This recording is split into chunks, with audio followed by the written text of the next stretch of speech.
Okay, welcome to the Curious Builder Podcast. I'm Mark Williams, your host. Today I'm joined with Matt Calvano from Adaptive. Welcome, Matt.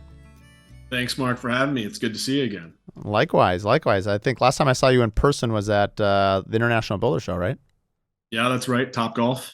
Topgolf. Oh, that's right. The Topgolf. I forgot that I was waiting there. That's good memory.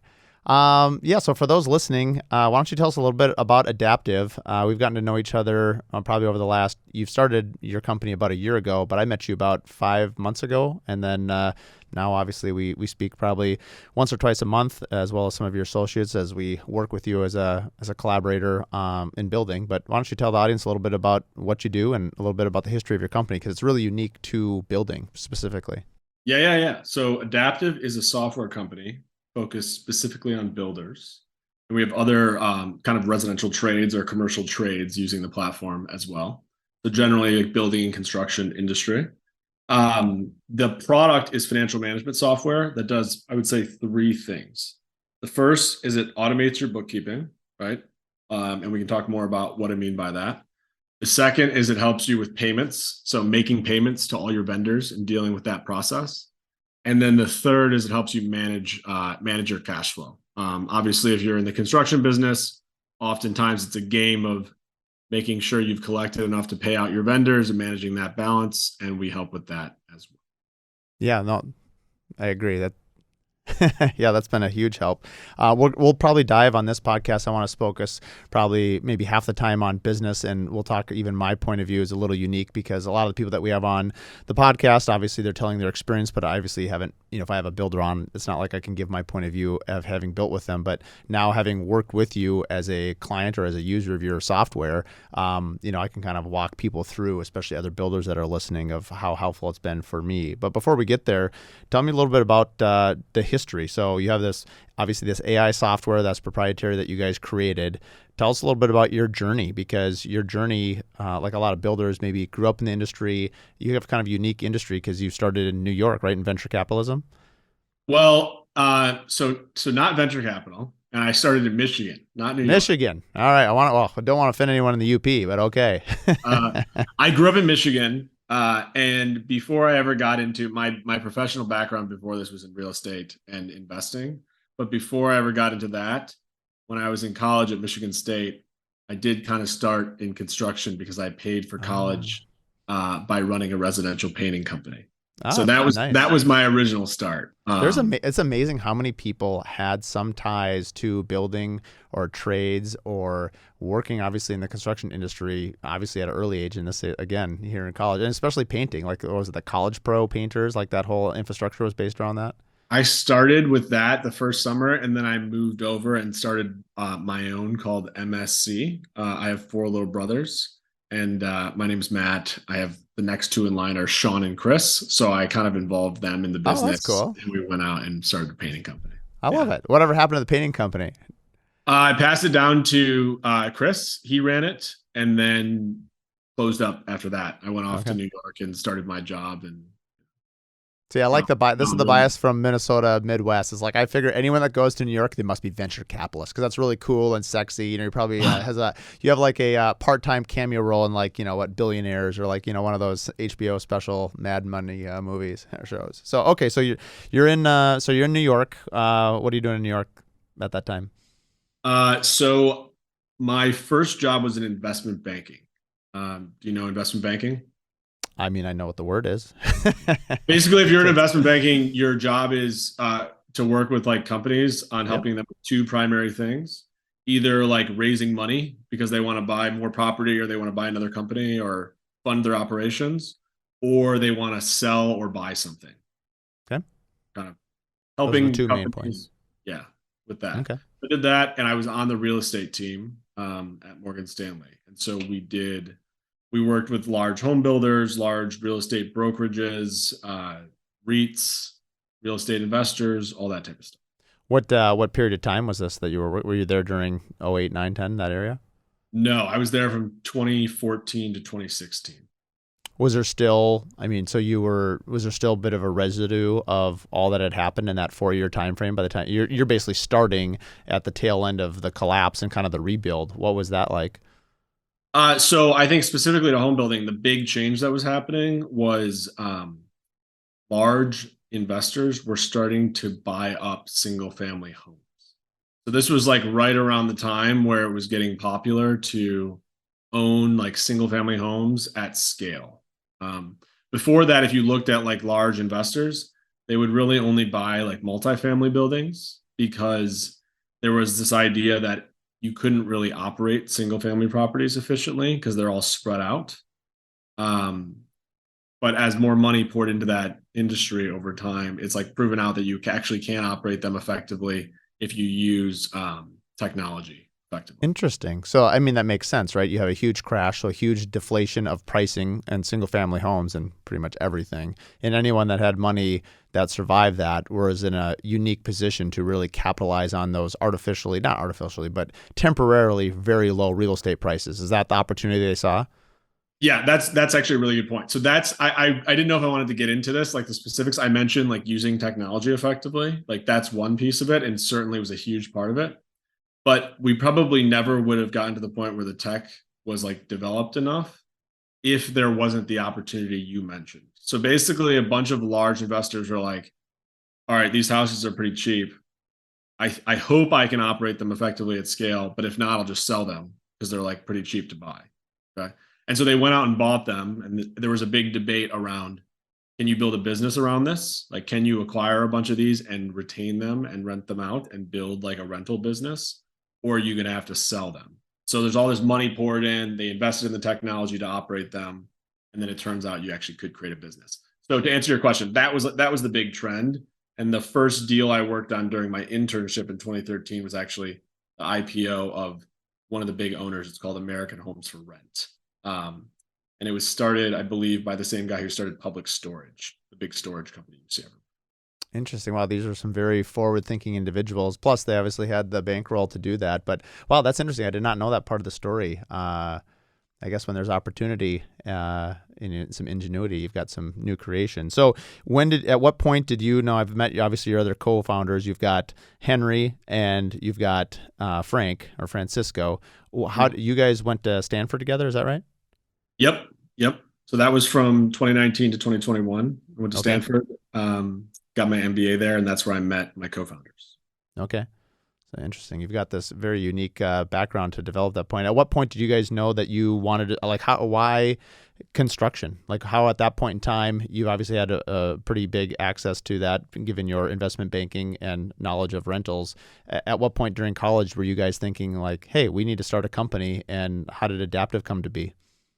Well, I think so, going back to my experience in college when I ran that painting company, I had always had an interest in getting back and doing something entrepreneurial. And when I went to Stanford, that's kind of what the school is known for. So I went there intent on like founding a company. Okay. And with this background in real estate, I figured I'd focus on something in an industry that I understood. And I met Francisco, and he was actually working even more closely to the home building industry. He worked down in Austin, Texas, and did a lot with like zoning law. And so he worked very closely with the Home Builders Association there. And so that was kind of how we got involved in the building industry to start. And you're essentially in some firm, your financial services, your AI essentially is helping us builders who are big hot messes in terms of account receivables, payment, and just it's a massive time suck. Anyone that is in the building industry, frankly, any industry where you have this money, accounts receivable is just a lot to manage. Plus, home building is very complex as well because you have hundreds, if not thousands, of different forms of invoicing and payment structures. How did you identify that as the problem that you wanted to solve? Yeah, so we started with a different problem. So I mentioned Francisco worked on zoning law, right? Our initial product, if you're a spec builder, so like a real estate developer, kind of effectively, right? If you're a spec builder, you're basically a developer. You have to find lots, obviously, and go out and diligence and acquire lots that you're going to build homes on. Part of the challenge there is finding out and understanding the zoning and where there might be like opportunities to upzone or rezone something. So we basically, like, without getting too much into it, built a little software product that was intended to identify interesting lots based on their potential to be rezoned. Okay. What we wanted to do with that was then say, hey, Mark, spec builder, we found a good lot.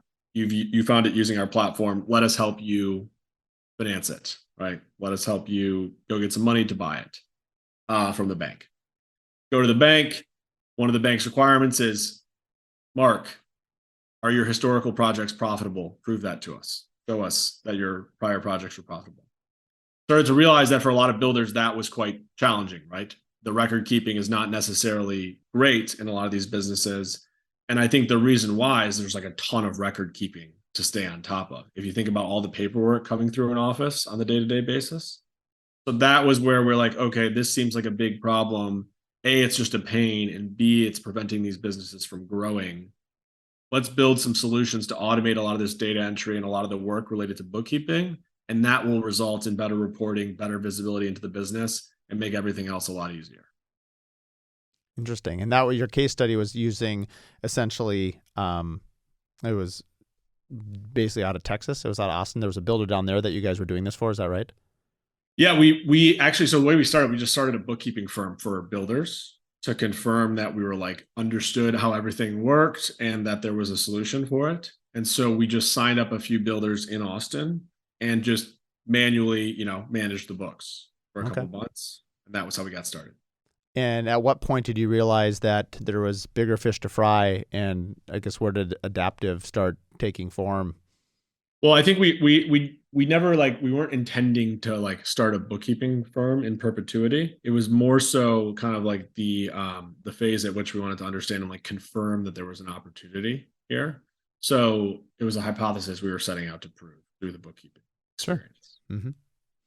And walk us through that process. So what happened and then how did it lead to Adaptive?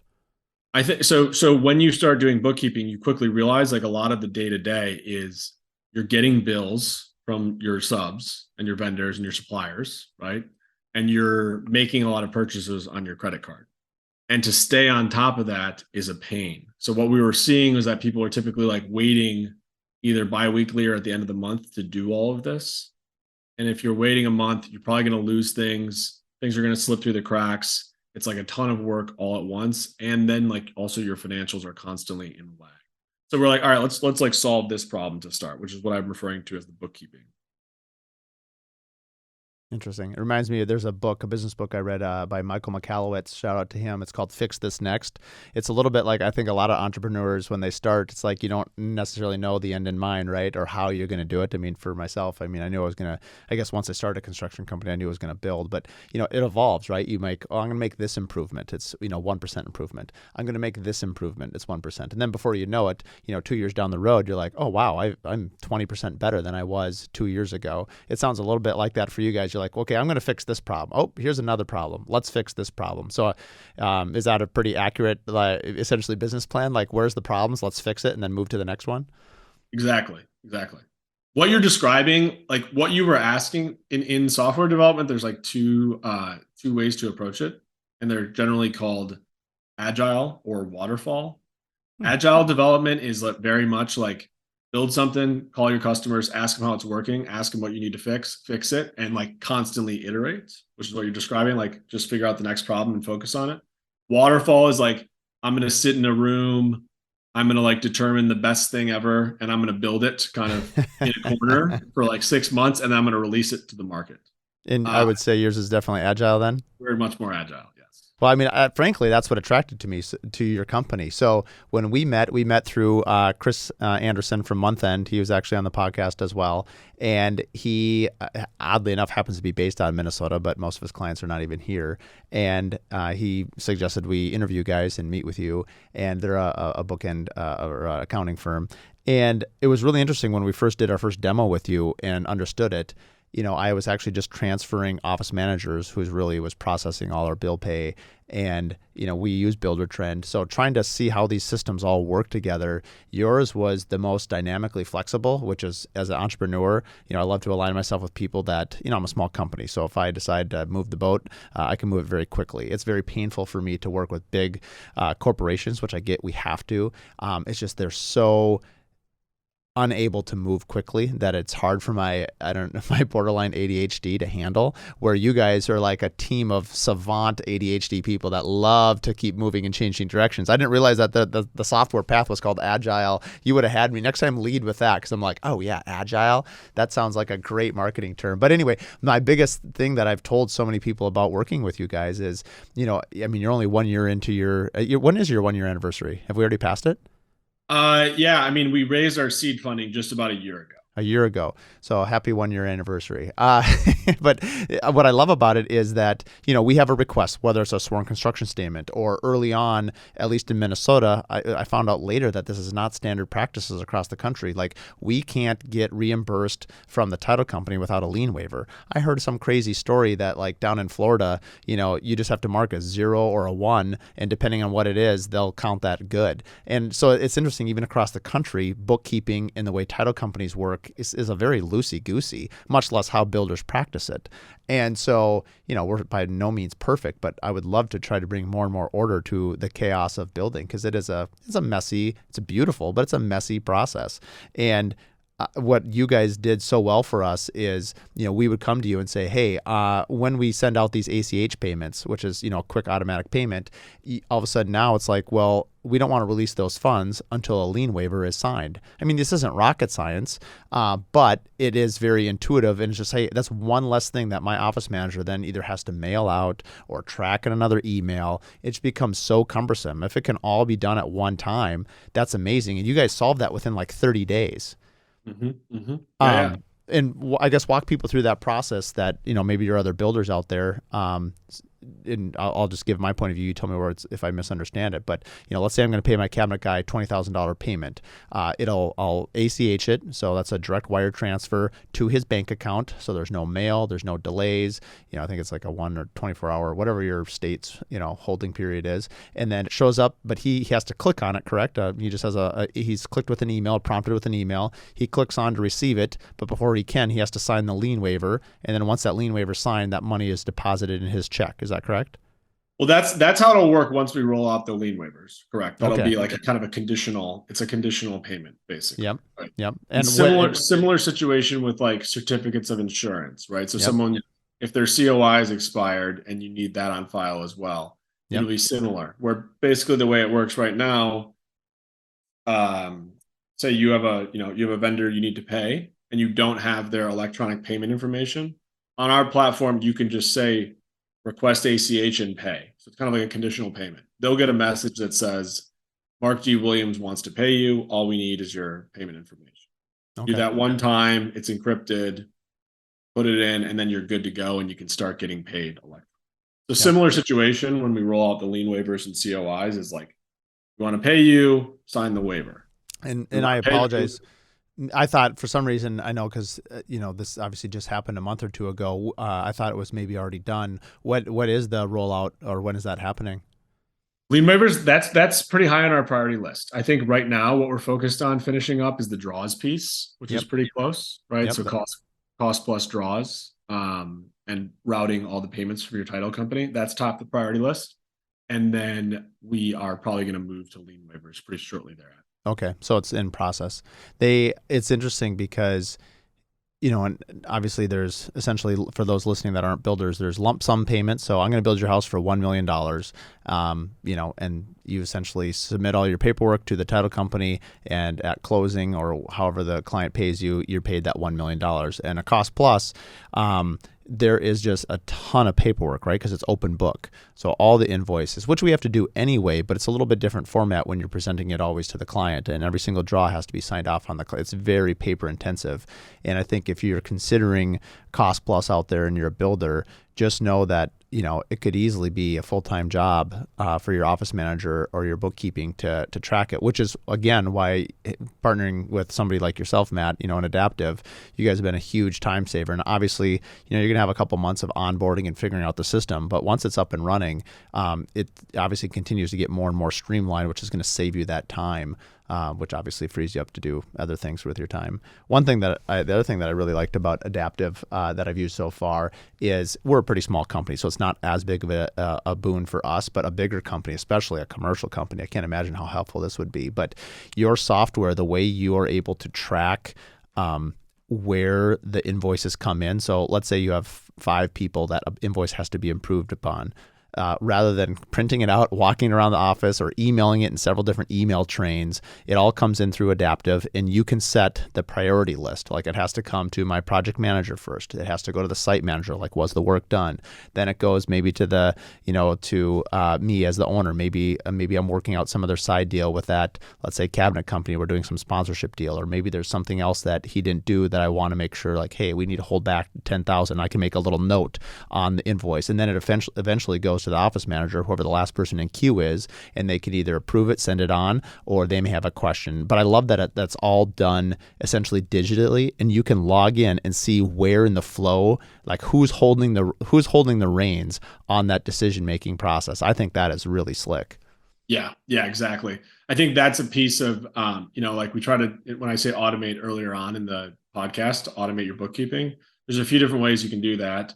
One is like use some AI, what's called OCR technology, to eliminate the data entry. But another is just like streamlining collaboration, which is what you're just talking about. Eliminating this like mental load of like, hey, have I shown this to Mark? Has he signed off? Writing on the paper, passing it around the office, just streamlining that whole process. I think actually it just comes to me now. I've never thought of this analogy, but most people are familiar now with Calendly, a way to schedule time, right? Whoever's hosting it, frees up their time. They send it out. This email thing of like when you try to, and I'm actually, I should do this for how much time I schedule. But, ultimately, there's so many emails that go back and forth to make simple communication, and you end up getting into this email game. And it reminds me of what someone once told me. A business owner said, he said, do you want to know? We'll ask you the question. Do you know what the secret to less emails in your inbox is, Matt? Calendly. Nope. Send less emails.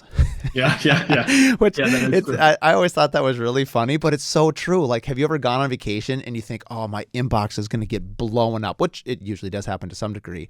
But ultimately, to some degree, either people know you're gone, but you're not constantly initiating all these emails out, which means I bet you there's a 50 to 60% reduction in emails coming back. So I've always used vacation to get a pulse check on, like, how important am I really that important? Frankly, no, because I'm not getting as much emails back as I thought I would. And so I just thought that was a kind of a funny way to look at just all the communication that we do. Yeah. I mean, that's like that. I think that's one of the challenges as you get older, right? And you have more and more responsibilities and like more people in your life that you might want to stay in touch with, but it becomes such a challenge to keep in touch with everybody, right? Yep. You're ultimately generating the correspondence that you have in your life. It's funny, we deviated a little bit here, but it reminds me of another quote is about watering your friend garden. And it's kind of like you have friends in your life, right? Or family. I have 3 kids, and there's only so much time in the day that you can spend with people. So essentially you water the garden, whichever plants you're watering are the ones that grow. And I've used this in terms of like describing people's friends groups. People that have a lot of friends, they have to put a lot of water out there to grow a lot of plants. But the question is how deep are those roots and how tall are those plants? Or do you have just a small garden, a small group of friends, and really deep roots and really tall plants? And this is not where I thought this was going to go, but essentially in business, I mean, you can really micro focus on a few things or a few relationships and have a lot of depth there, because we all have a finite amount of time. And going back to you, essentially, you guys help us save time, so we can have, in this analogy, we can have more friends with deeper roots. Yeah. I mean, that was one of the pieces I was going to show you, where you were talking about on compiling all the invoices on the Draws product. Yeah. Have you used that functionality in Adaptive? I haven't. So now that when we first started, I was obviously doing a lot of the entry in the beginning because we had a turnover of 2 office managers in a very short period of time. But now Elizabeth in our office has been taking that over. So frankly, I check in with her, and she's really the one handling it all. And I used to be more involved with it, but frankly, I keep my, once a meeting week with her, I go sit with her, and then she basically, anything that she can't answer, this is kind of funny. I know you have what's called the boss button, right? So you bosses out there, if you want to bypass all approvals and just click, you want to pay that bill, or you just want to use your magic wand and pay. I've got a story for you, man. You can really mess up your system if you're not paying attention to it. Now, there is time and place for the boss button. Obviously, you need to pay someone and it's an emergency, or someone, if I don't get this down payment, your cabinets aren't coming to your house. So like, I get the point of it, but obviously, if you're just entering in your computer and not having situational awareness with your project managers, and you just start putting the boss payment, you can really mess up your books pretty quick. Yeah, exactly. So Ignoring approval flows altogether. yeah, so be careful with the boss button. It's tempting. It is fun to hit the boss button, but it usually causes some collateral damage. Yeah. Yeah. I mean, the one thing I was going to show and talk to you about was, you were talking about the open book process. I don't know if you've used this, but a feature we rolled out recently. If you're already processing all your bills and receipts through through Adaptive, you go to the jobs page, you can just select download all backup, and you can filter on date and whether it's part of a draw. And then in one PDF, you just have all images of all bills, receipts, etc., with like a table of contents up Oh, front that's nice. that links to the bill. So you can Yeah. just do that in like a couple clicks, basically. Yeah, I know you guys have rolled out a few of your newsletters recently, and I haven't followed some of the latest updates because you guys, again, are evolving so quickly. It's pretty cool, some of the technology that you're coming up with and how it's solving. The draw system, so for those listening that don't run a construction company, and those that do are going to know that this is a bear. So, let's say you're running $1 million house, and let's just say it takes 10 months, so let's call it $100,000 a month. We're essentially compiling a draw, which is a submittal to the bank, and we need every single invoice of who we're paying, right? And it's already been approved through Adaptive. So now, rather than manually doing this or exporting this to Excel or whatever, I'm able to hit, create job, or click an icon essentially that you have built in that automatically is going to populate this draw that I can then send to the client for approval, and then send to the bank with all the supporting documents already in it. Yes. Holy smokes. Drop the mic. My mic cannot be dropped, but that just saved me like 3 hours. That takes so much time. I know it sounds really simple, and in theory it is, but it's a ton of work. And so the fact that you guys are building that is hats off to you. That's an amazing help to our industry. What backing up just a little bit, who right now, I mean, obviously builders are your clients. Have you found that this scales to, let's say I own a cabinet shop, or I own an electrician firm, or are there other trade businesses within construction in general that this is a help to, or is it really more geared towards someone that is, cross industry like us, that's, working with hundreds of different trade partners? So yes, I mean, the short answer is yes, it applies, it appeals. We've actually, like, when we started this, we were focused mostly on builders, but ultimately, if you think about it, anyone with like a project-based financial operation who's either buying a lot of supplies or hiring a lot of vendors or trades, like, you're going to have a lot of bills and a lot of receipts that need to be mapped back to specific projects. And that's really what our product helps with, right? Is like streamlining that whole process. So we do work with a number of trades now, and we haven't even really tried to market to them. That's mostly just happened through our builders. Right. Making payments. And commercial, I assume this obviously applies to commercial builders as well. Yeah, for sure. What right now, your demographics or your clients, what's your split between, let's call it residential builders and, let's say, commercials? I would say it's like majority residential builders at this point, just because of how we've done marketing early on and who we focused on. Yep. But ultimately, if you think about it, it's actually less about, like, our products. It's less about residential versus commercial, and more about how custom the project is, right? Because if you think about our product, it's like you're receiving a lot of bills and invoices and receipts that need to be approved. Why do they need to be approved? Because the work you're doing is kind of unique, and you need to confirm that it was like done appropriately. If you're a big production home builder, you're like pumping out the same widget effectively over and over, unit. So there's much less of a concept of receiving bills and approving it. It's more like work orders. And once it's done, you remit payment. So it's much more like a manufacturing business. So in that way, like, commercial construction and custom home building are more similar than custom home building and production. Oh, that's a good analogy.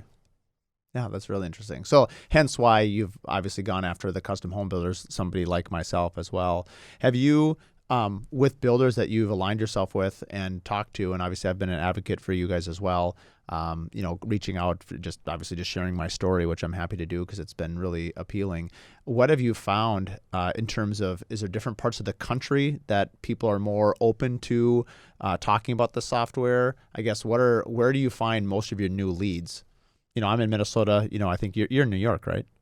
Yeah. Yep. I'm in New York. We've found leads. Like, we just hired our first salesperson. So we've not done a lot of sales and marketing. Yep. We have mostly found our leads through our existing customers. So customers like the product and they like tell their friends about it. That's where most of the leads have come from. Which are frankly, they're the best leads anyway, right? Because it's word of mouth. Like, even how I found you, right? It came through Chris, who, if you're buying that person, you're like, hey, I believe in the value statements that they're presenting, then what they're telling me is also of equal value. Now you're basically, this goes across all sales. So, and anyway, so this word of mouth thing is what has caught fire for you. Yes. It's mostly been word of mouth. And for that reason, we have a lot of customers in Austin, Texas, which is where we started. And then we also, with your help and a few others, have started to expand in Minneapolis as well. Yeah, I've talked to a number of people now that have obviously either through me or by you, but even tangentially where I've run into someone like, hey, what do you know about Adaptive? And you guys were at our Builder and Remodeler show here in February as well. I think Reese was there, and I got to meet Henry as well. Oh, yeah. You met Henry at IBS. I met Henry at IBS, but Reese was here, right? Yes. Okay. Reese was there. Yep. He's got the big beard. Yeah. He was a smart choice for Minnesota. He really harvested his lumberjack roots. Yeah, Is Reese from Minnesota? Where is he from? Colorado. Oh, he's from Colorado. That's close enough. We'll adopt him. Just speaking of Henry, because I think this is one of my favorite quotes, and I'm going to butcher it, but you can repeat it. But for years, I've been building now for 19 years, and I'm not a math savant by any means. I think I'm probably better high level looking at the numbers, and there are some people that are just great at crunching numbers, seeing patterns, those kinds of things.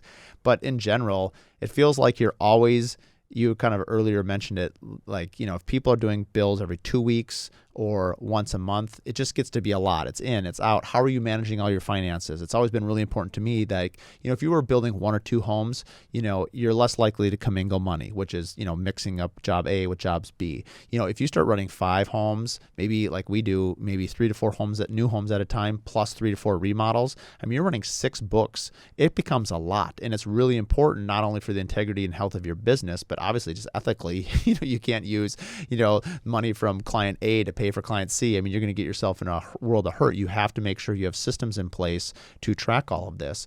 And it's really a mess. And I think it was Henry that said that, because he worked at SpaceX, right?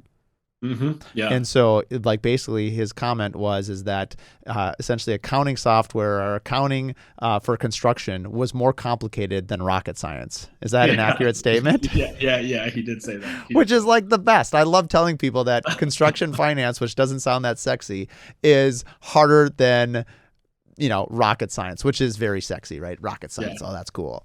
So anyway, I think I might have to make Henry a shirt based on that.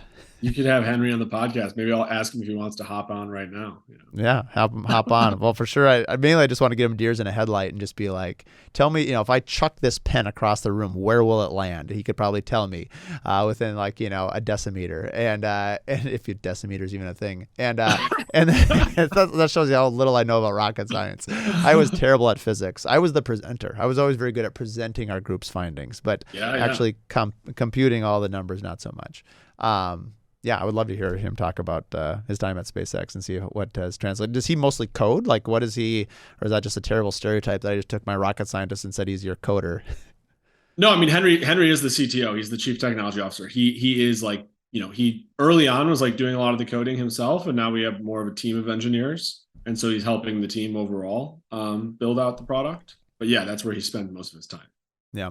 When you get a request from somebody like me, like let's take the lien waiver. I think this is really interesting. Or I'm interested by it. I'm saying, hey, I need lien waivers. Walk us through that process. How long does it take? Like, not to get too nerdy. You don't have to explain zeros and ones all the way through to how you created it. But like, what is the process? How hard is it to develop not necessarily an app, but like the software to solve the problem. Walk me through that process. Hmm. I think software starts with like the initial prioritization problem, right? Because when you have a lot of customers and a lot of feedback, you're going to be hearing a lot of requests. And the real challenge, I mean, like coding is difficult. Yes, like putting software together is difficult. The real challenge is like knowing what to prioritize because you're going to hear, and then like how to design the solution. So you're going to hear a lot of requests from customers coming in all the time. How do you like actually effectively score that and then consolidate the feedback into common problems you're hearing from customers and then like build the solutions, right? That is really the like particularly challenging That's part interesting. I would not have of considered that, software. but when you say it, I get it. It's like 10 people saying, "Where do you want to go to eat?" And everyone says somewhere different, but everyone's hungry, and then it takes forever Yeah. to decide where you go to eat. So yeah, you need to like pick the right things so you're allocating resources effectively. And then once you pick the right problem to solve, making sure you're like designing the solution in the most efficient way possible. And so this is why typically ever before you ever like write any code, you want engineers involved uh upfront, understanding the problems and brainstorming of like, well, this would be the easiest way to do this, get it done most quickly. So it's a very collaborative process. So kind of almost like a spider web. You've got like this big network of ideas, and then you have to decide like how it's going to make itself to the center of the web. Yes, exactly. Who's in charge of that? Is that your role or is that Henry's role? Like how? So let's say let's use the lien waiver example. So I brought that up. I'm guessing other builders clearly must have brought that up as well. Is there like a Mhm. big board Excel spreadsheet? Like where do all these ideas come in and where do they get scored? And then how do they make their way to the prioritization list? Yeah, so there's a table we have in a software we use to like collect all of this, and it's like our product insights tracker. Okay, so we'll hear requests from customers. We will ask typically for you to rank it on a scale of 1 to 3. 3 being like I won't use your product unless you have this, and 1 being a nice to have, and then 2 is kind of everything in between. Okay. So you tried only three. Okay. Yeah, keep it simple. I think though, like there's a little bit of false precision if you try to, expand it beyond that. So keep it fairly simple. That's an interesting term, false precision. I mean, that's interesting. I like that. Yeah. And I mean, it can get if you overcomplicate things, it can slow you down. And so then we're tracking all this feedback, and then what we're doing is we're trying to like say, oh, this, these are being asked for in different ways, but they're all kind of a similar thing. And an example of that is like that you might understand is we have bills and receipts separately on the platform right now, right? And then within those tabs, there's like separate to-dos. Like I got a receipt, I got to review the receipts, or I got to like approve bills. Okay. And then we'll hear feedback separately on like what's the difference between a bill and a receipt. So we're hearing like, oh, where do I do my to-dos on receipts? Where do I do my to-dos on bills? What's the difference between a bill and a receipt? Oh, these are kind of all in a similar theme here. Right? Let's like consolidate these together. What's a potential solution? Oh, maybe a potential solution is to like bring those two together on the platform and have like a unified inbox concept, right? And so that's the process of like we're hearing this a lot. It's getting ranked highly. How should we design a solution? Let's talk to engineering. Interesting. And then time to market. I mean, I know it depends on how the complexity is and all this. So I'm sure it's not the same for all of them. But let's take lien waivers for instance. When did you guys start working on it, and when do you think that'll actually get unrolled? So this is another good example, right? Like lien waivers. When you're talking about I need lien waivers, right? There's a range of ways we could solve that. We could roll out a really initial basic version where you can just like attach the lien waiver to the bill payment. And then like what problems that solve for you? Well, it's kind of like a dedicated filing cabinet where you married the lien waiver to the bill, and it should be easy to include in your draw process. We could take it a step further and like auto generate a lien that you can give to your builder. And we could take it even a step further, like you mentioned, and fully send it to the builder or to the sub and ask them to sign it, right? And then make the payment conditional. So it's kind of a range, right? Interesting. Yeah. Doing the first thing would be fairly straightforward. We could probably roll that out in a few days, like we could get that going and like have it attached to the bill. Doing the full blown approach probably is going to take something like a month to 2 months. Yep. Yep. I mean, that makes sense. And I mean, ultimately, I don't know if every title company does this, but I know we use Custom Home Builders Title here in Minnesota, which is it seems like a lot of builders use them probably because they're very good at this. But essentially, if they're dispersing all the funds for the different banks, they'll usually include the lien waiver in their check. So it makes it very simple. People open up their envelope, they sign the receipt, and then it's in a pre-addressed envelope and they mail it back. But there's still a number of steps there, right? I mean, they've already solved one, which they didn't make someone go, because ultimately I've done this enough that if you pay your framer or your trimmer or concrete guy, unless you actually give them the lien waiver to do it, they often don't. I mean, I would say then 70% of the people, let's say, don't, and my office manager is hounding them, calling them, we can't get paid on the next draw till we support them all. So it becomes so the best way to do it is, the ounce of prevention is worth a pound of cure. So they send that lien waiver. But now obviously with emails and everything else, if you can pre-fill it out, heck, if you can make it DocuSign, we used to do it before you came along, we would do DocuSign, but someone still has to upload it into DocuSign, track it. I mean, for having it all in one system, it's going to be so much cleaner and simpler. And the subs are going to like it better too. Mm-hmm. It's funny because I've had a number of calls. I'm sure this will be a common one where, let's say the concrete guy will say, they'll say, hey, I'm not going to sign a lien waiver that I've been paid for $40,000 when I don't have the money. And I've gotten maybe 20% of the emails I send out saying, hey, you have to sign this digitally. And I'm like, well, it goes both ways. Can I pay you without you giving it back? And then you have to explain to them, like, hey, this is a third party account. It's all digital. So once you sign, it releases the money. It's just like the gates that release it. And then you do have a few people that say, oh, we don't want to give our ACH information. And I think you were the one that said, actually, ACH information online is actually more secure than paper checks. Is that true? Well, I mean, what is a paper check, right? It lists your ACH information on it.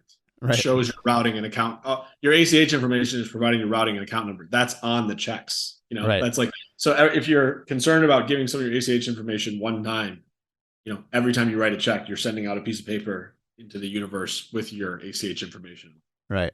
Did you ever see the movie Catch Me If You Can with Leonardo DiCaprio with was it Frank Abagnale Jr.? That was a very interesting story about check forgery back in probably the 80s, 70s, 80s. I think it was earlier than that. Was it? But yeah. Anyway, that was a great movie. Kind of fascinating. That was well before their digital theft now, but obviously in the world we live in now, I mean, digital theft and identity security, I mean, it's only going to evolve more and more. And I hear many people, even in my own state, where their essentially websites have been hacked, or especially Instagram. I know an architect who, he didn't have a ton of people, but he had 15, 20,000 followers, and, he couldn't recover it. He had to start over from scratch. And you can imagine if you had 100,000 or 200,000 or 1 million followers or whatever it is, no avenue to get essentially your base back.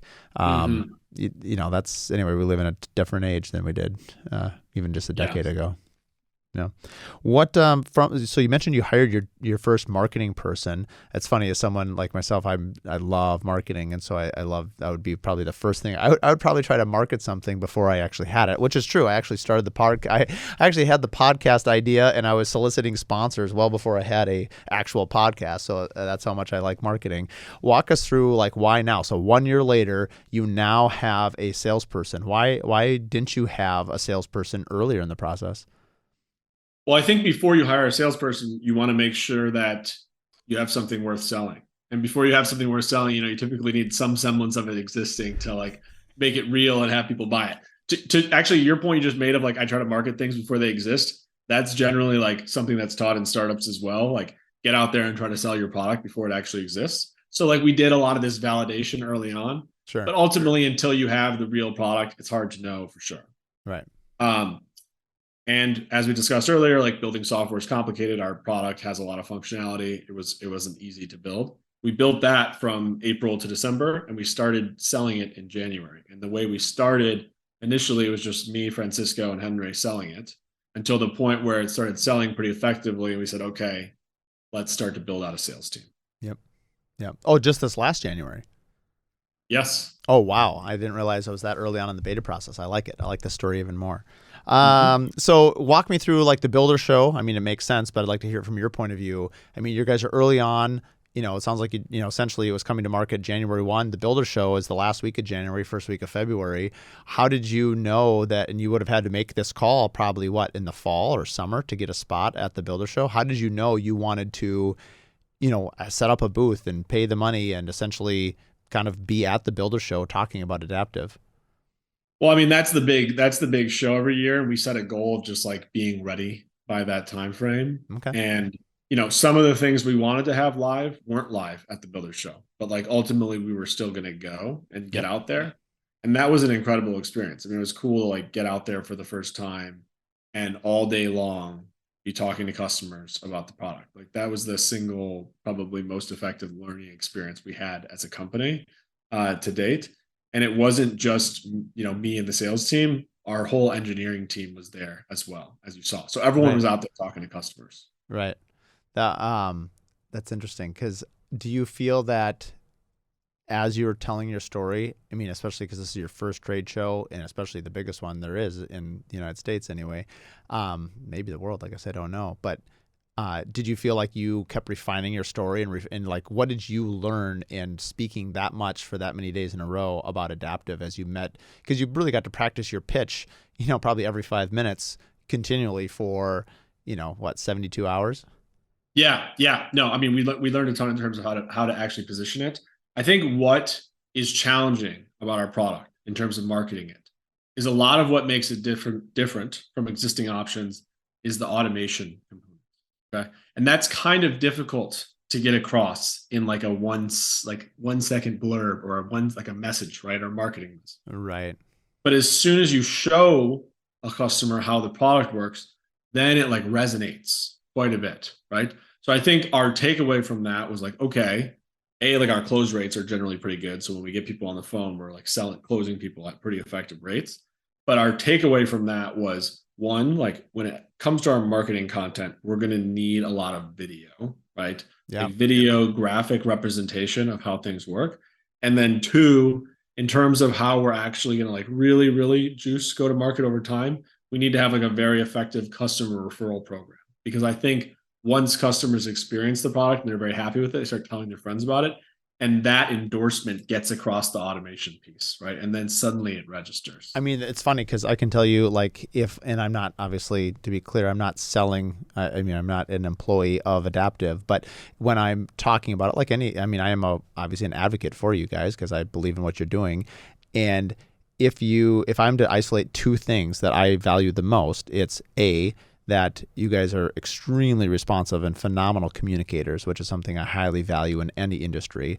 You guys were amazing at, and then just, your feedback loop, it's incredible. Like, whether it's you or Francisco or Henry coming back saying, hey, what about this? Is this how we understand your problem? Okay, we'll put it on the board. So that process of back and forth, it makes, I understand you're using us essentially to inform your agile software system, which I love that process, that we're a part of it. It makes it feel, while in some ways our requests are informing and helping you develop your business, it feels like really you're solving my specific problem. I feel like in some ways I'm the only builder you work for. Well, that's obviously not true. It feels very unique. And then the other part of it is obviously just the technology is really cool, right? So, I mean, I think you're right. My first thought was, if I was to try to market it from a video standpoint, is, forget all the words and what does that even mean? But really just as soon as you can see the invoice being updated and then logged in and a lot of the cost codes already pre-assigned, you're like, whoa, in 2 seconds, I could see instantly where there's some saving time here. Yeah, yes, exactly. And then speaking of customer referrals, I have in 3 minutes an onboarding with a customer that signed up from seeing us on the NAHB forum. Oh boy, they're gonna have to wait. We got 10 more minutes. Well, then you'll have to cut this short. So, well, then I better wrap this up quickly. I guess two things. What has been your biggest hurdle to getting people to switch to Adaptive? Because you guys sync with QuickBooks, which is probably the majority of accounting. But what's been people's biggest hesitation? Why wait? The biggest hurdle right now is people who want to wait on the draws product, the draws and budget side of things being fully rolled out, right? Construction financials are very interconnected. So it makes sense if you want like the budget to be a part of all the book as well. Okay.